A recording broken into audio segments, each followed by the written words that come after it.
As another year comes to a close at Rocky Mountain PBS, we want to highlight some stories that have connected Coloradans throughout 2024. We believe that stories can bring people together, whether it's a fun throwback to Colorado's gold panning roots or a look into LGBTQ pride in Indigenous communities. We hope that by sharing these voices, we can create a deeper appreciation for the people, places, and cultures that make Colorado extraordinary. Thank you for your support. This is Colorado Voices, Your Stories.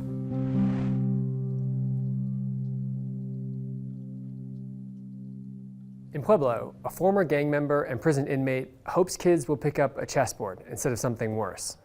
He founded the Hardknox Chess Club. It offers kids a safe space to sharpen their minds, learn life lessons, and make better choices, one strategic move at a time. I'm a firm believer that the game of life is very much like the game of chess. If you can think 2-3 steps ahead with respect to the game of life, you're already talking yourself out of acting a fool before you even know it. My dad introduced my brother and I at a young age how to play chess, but it wasn't until I was incarcerated in prison that I played a lot of chess because I was, spent a lot of time in solitary confinement. Growing up in the gang culture, in the late 80s, early 90s, I actually had looked forward to going to prison simply because I had thought that's where people like I belong. I'm not an OG, but I had the privilege of growing up amongst them. I was intrigued with I'm not gonna say the lifestyle, simply because it's more of a death style as opposed to a lifestyle, because we all know the end result. The first time I was only in solitary confinement in a 6x9 cell, 24 hours a day for only 18 months. I did a lot of chess playing with individuals while I was in solitary confinement, because when you're locked down 24 hours a day, you have a lot of time to think. We used to create our own chessboards, and we would just holler our numbers and alphabets across from cell to cell. It enhances your critical way of thinking, and in doing so, I was able to shift my paradigm and actually see life from a different viewpoint. I had a conversation with this individual. I guess you could say he was a heavy hitter, to say the least. I had asked him, I said, what do we all consider prison to be? And we came to the conclusion that we all consider prison to be the school of hard knocks. And so I asked him, I said, have you ever seen a doctor, a dentist, a lawyer, a judge go to college, obtain their degree, solidify their position in the community as such, only to go back to college to obtain the same degree? Why should any of us that graduate from the school of hard knocks? When I get out, I said, I'm gonna go back to school and get my degree, and I'm gonna go back to our old stomping grounds, which is here on the east side, and start up my own nonprofit working with at-risk youth. These moves right here. At first, I would come mainly because of the pizza, but when Mark slowly started teaching me how to get better at chess, I started getting good at it, and I started beating my opponents. Now it really helps me to think before my actions, because I would just do stuff and I would get in trouble in school a lot, but in chess, you have to think with every move you make, and just like in real life, you have to think with every move you make, same exact thing. If it's anything I've learned throughout life, is that the enemy of logic is emotion. Wow, you actually got it correct. I'm striving to break them of that impulsivity. You can't move anywhere, it's game over. Huh? It's checkmate, it's game over. I don't really know what's about it, it's just addicting, It just really gives me a strong feeling. I feel like I'm really good at everything. Yeah. And I'm getting sharper every single time. Traditional schooling teaches our youth what to think and what to believe, whereas through the School of Hard Knocks, what I'm striving to do is teach them how to think. My hope is that these youngsters can apply that same sense of logic with respect to the game of chess to the game of life.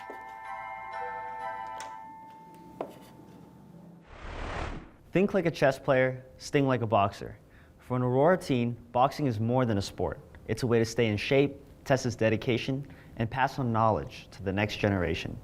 Even a broken hand couldn't keep him out of the ring.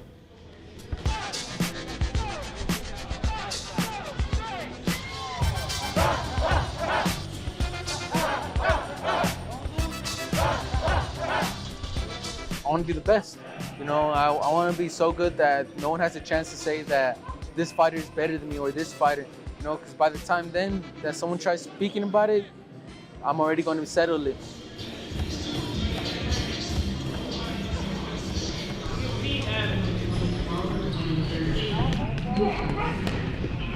I was really young when I first started. From there, I just loved the sport, and I didn't stop. I like being physical. I like hitting. I did grow up a lot just fighting, and that's what I like doing.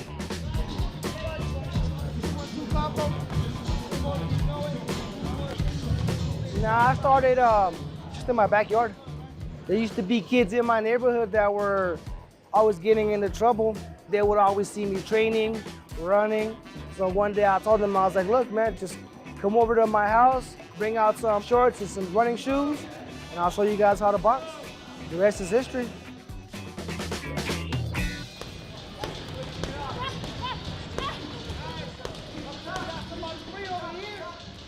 In Golden Gloves, I broke my hand in the first fight. You know, it was a tournament. I had to fight the next day with it.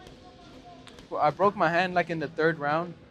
It was with a hook, a right hook, and it just, when I felt it, I was like, man, like, it was a pain. Like, I was ready to quit, but, you know, some time passed and I was all right with it. Then I tried throwing it again and I was in pain. So, you know, I had to go through the next fight without my right hand and I still won. Either way, pushed through it. Fabian, he's a strong kid, man. He's only 15. He just turned 15, but he's really strong. He's very aggressive. He listens a lot. He's pretty much the most dedicated kid I have here. He's here every day an hour early. And as you can see, he's here with a broken hand, still working. You know, when I first started, I've always gotten the words that, like, you know, treat others the way you want to be treated. It's not even that, you know. Like, I just feel like if I help others, then I'm going to learn off of it too. You know, I've had people behind me that's helped me, and I feel like if I see a fighter that needs a lot of help, then I'm going to go out and help them, you know. I help kids because, you know, I feel like it helps me feel better about myself, and I hope that they could, you know, continue on boxing. Boxing is a really dangerous sport, and if you could help someone in the sport, then it's best to do so. 5 seconds. 4, 3, 2. Having direction, knowing how to stay consistent, knowing how to work hard, knowing how to have discipline, stuff like that. You know, I teach them to have direction in life and know what they want when they wake up in the morning and know where they're going every day. That's my philosophy, is showing these kids life, you know, how to succeed at life. Stan Gurley, also known as Gurley Man, is a modern-day prospector. He's one of the most unique and passionate individuals I had the pleasure to meet and feature this year. And as Stan shows us, it's clear the gold industry in Colorado is still panning out nicely. Come on, Reggie, get up, mule. Isn't it funny that the gold rush to California was in 1849? Everybody went right through here to go to California for the gold rush, when there's just as much, if not more, right here in Colorado. I'm Stan Gurley. I'm with the GPOC, the Gold Prospectors of Colorado. I go by Stan, or call me Gurley Man. Our club has been in existence since 1974. This is our 50th anniversary. We put on the state, world, and national gold panning champions every year. I guess I'm more or less what you would call the face of the club. When I've seen the gold in my pan for the first time, I got hooked. I love doing it. I love being outdoors. Being outdoors is my forte. When we go out on an excursion, we want to read the river. This is the highest I've ever seen Clear Creek at all, because where we're at is usually nothing but a sandbar. Underneath that water, there's a lot of rock.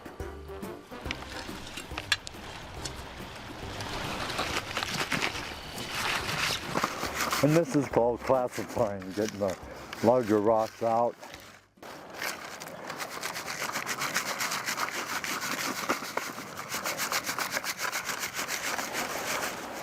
Like I said earlier, you can take 100 prospectors and put them in a room, ask them to show you how to pan. I guarantee you'll have 100 different answers. Okay, what you gotta do first, when you see me shaking it, that's stratifying it. That's loosening up what dirt's in there, so it's the heavy dirt and the gold and the heavy material fall to the bottom. What you're gonna find here is what we call placer gold. It's been washed down for thousands of years and it's pure gold, nothing else in it. I boasted that I'd never been skunked here, and it looks like I might get that way today. Our club, I enjoy the camaraderie that we have. Everybody's willing to teach. I personally go around to the junior high schools in Colorado Springs area, and I teach the kids how to pan for gold. This is our heritage. This is how the United States became what it is by the gold. That's how the world works, is gold. And there's 7 flakes in there. Darling, I'll tell you this right now, in my belief, there's more gold left in this world than there's ever been found. Fire on the mountain, lightning in the air, gold in them hills, it's waiting for me there. Every artist has their medium, maybe paints, clay, or glass, but Garrison Gerard works in sound. This summer, he was part of a revived Rocky Mountain National Park Artist in Residence program. He worked to capture and create soundscapes that transport people to the heart of the national park.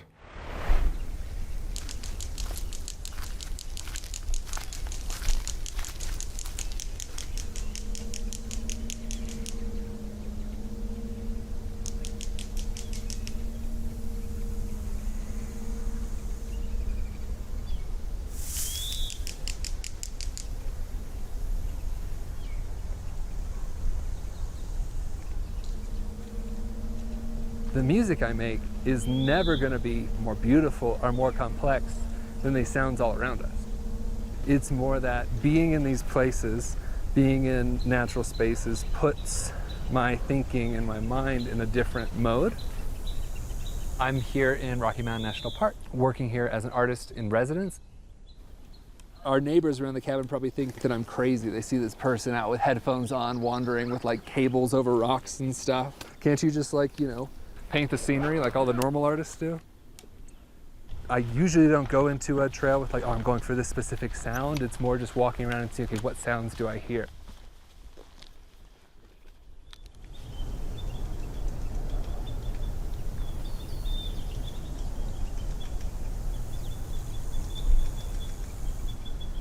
Listening is hard in a way. There's so many sounds around us, even out here, but at home, in cities, it's really difficult and can be really overwhelming to take time and to hear all those sounds. People have really strong memories of sound, right? But it's just something that, I don't know, I feel like a lot of people don't always think about as much as we might think about like, visual beauty or something. It wasn't really until I got to college that I really thought about composition as something that I could do. And so through college, I began writing more pieces. As I worked more, I became aware of people doing work with recorded sound. And I'd always loved being outdoors. I grew up as a Boy Scout and hiking a lot. And so it just kind of made a lot of natural sense for me to bring a recorder along with me and to record these sounds and use them in music. So this isn't particularly deep, but I think it's deep enough to get some cool hydrophone recordings.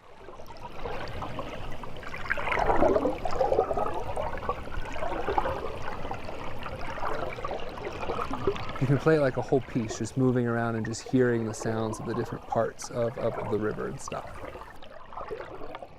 I think that in taking the time to listen and taking the time to hear what's around us, it really changes how we approach everything. What are the sounds that we're making? How are we a part of the soundscape? And beyond listening, I think it really starts to be a way that you build connection with people, places, things, plants and animals, beyond sound. A drive along I-70 in Colorado will take you through plains, mountains, and canyons. And it's also a trip back through time. Once entirely underwater, Colorado's mountains are time capsules from millions of years ago that, to the right people, can be read like a book. If we could go back, let's say 10 million years ago, the rocks that are forming that cliff behind me, we would be underneath those rocks today because that is an erosional cliff. And so over the last 10 million years or so, the cliff has been moving off to the north because of erosion. Geologists tend to be fairly patient because, a million years is a blink of an eye for a geologist. And it's really a fantastic science because it's not really a science in unto itself. It's an amalgamation of all sciences applied to a very complex system, which is the Earth. What's in the book cliffs behind me, quite an interesting from a geologic history perspective, are a series of sandstones that are very, very tabular, meaning flat, like pages in a book, and then there are shales. And the sandstones that form the cliffs, some of them are actually ancient beach deposits back in probably the late 1800s or early 1900s. The geologic surveys that were coming through here made the notation that those sandstones and shales look like the upturned pages of a book. And of course, the pages are very thick, respectively, but that's where the name comes from. If we could be here in the same location roughly about 70 million years ago, we would be actually underwater.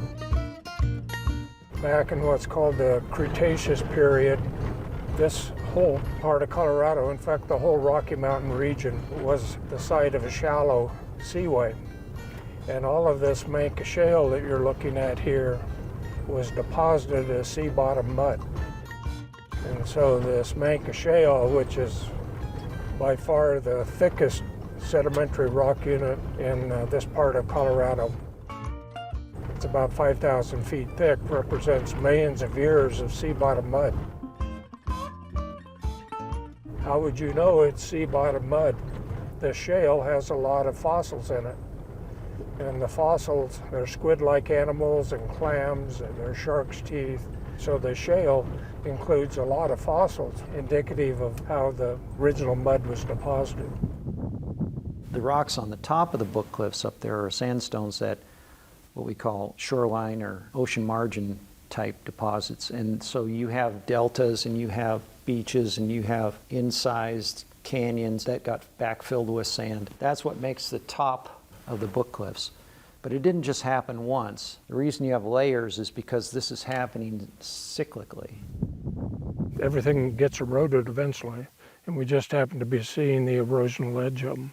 You can break a rock apart using a physical force, or you can just let rainwater mixed with oxygen and carbon dioxide to chemically break down the rock.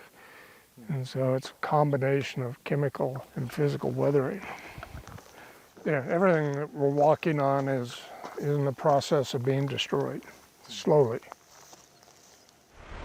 It's been more than a year since the war between Israel and Hamas began. While it's become an increasingly contentious, complicated, and drawn-out conflict, here at home, there is hope. A bistro in Boulder, owned by a Palestinian-Israeli couple, offers refuge and a place for unity. Good food can come from anywhere in the world, and I love that. If I would be able to do that, people come in here and just feel like we're in a different world. But they are in the heart of Boulder. My name is Mana Gerard, and I was born in Acre, Israel. I'm Palestinian from Israel. I think for me being Palestinian from Israel, and you learn how to accept diversity. So you carry that with you. If you don't mind, I'll take my toys. You get to a deep level of understand more people, of peace with people. I want people to come here and to feel comfortable. So, eat it, and if you don't like anything, be quiet. It doesn't really matter where you came from. There's a lot of Jewish people coming in here, and they feel the same way. Oh, okay, hi, Manal, they give me a hug. Because they feel comfortable. I love you too. Mwah. All right.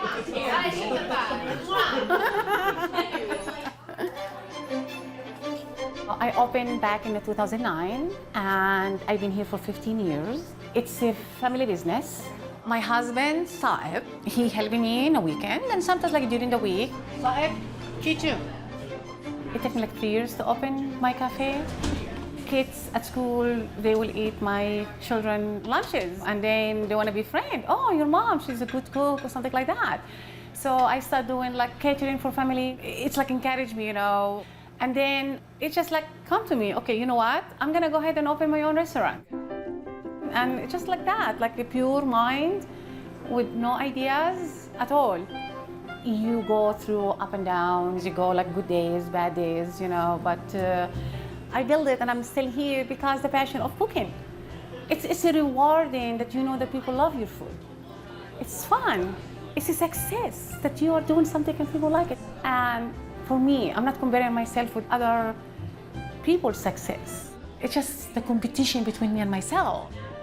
And also, I don't want people to treat me, because I'm Palestinian, to treat me, oh, I feel bad about, you know what? No, treat me as a successful businesswoman. Look at me in a different way. So we're gonna have chicken shawarma. If you don't eat chicken, you're gonna start eating today. Oh, very friendly. Palestinian, Israeli, oh, very friendly. Too friendly. We're like octopus. We're like all over each other. Maybe this restaurant, how I built it up, the reason to express myself and to bring people together. Because like, you know, the best businesses in the world, as this business, you know, it can start with a friendship. Let me know, thank you. Love you too, thank you. Same-sex marriage is currently banned in the Navajo Nation, but that could soon change with the bill now under consideration. At this summer's Diné Pride celebration, which has featured drag performers since 2017, attendees expressed a common hope: acceptance.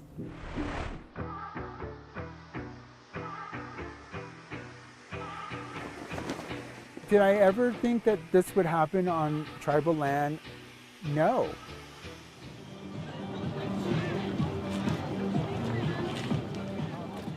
Hello everybody, my name is Navajo. Yat Eshk Edoshidene, Navajo and Sheh. As a son of my Deshkizni Pashishin, Tatasan Hindashiche. When I was very young, I definitely knew that there was something different about me. I was like, why am I attracted to guys? Shouldn't I be attracted to women? It was very unsafe to be a gay person in the 80s and 90s. And especially on the reservation, it was not accepted, and you were looked at and degraded by your own people. The guests on today's show are heartbroken and devastated. There was one time when I was watching Ricky Lake with my mom, and it was about kids opening up to their families. And my mom looked at me, she goes, if you ever came out gay, I would kill myself. And so at 13, 14 at that time, I was very scared that I didn't want my mom to die just because I wanted to be myself. So it took a while to really find my true self. All right, you guys ready for some show?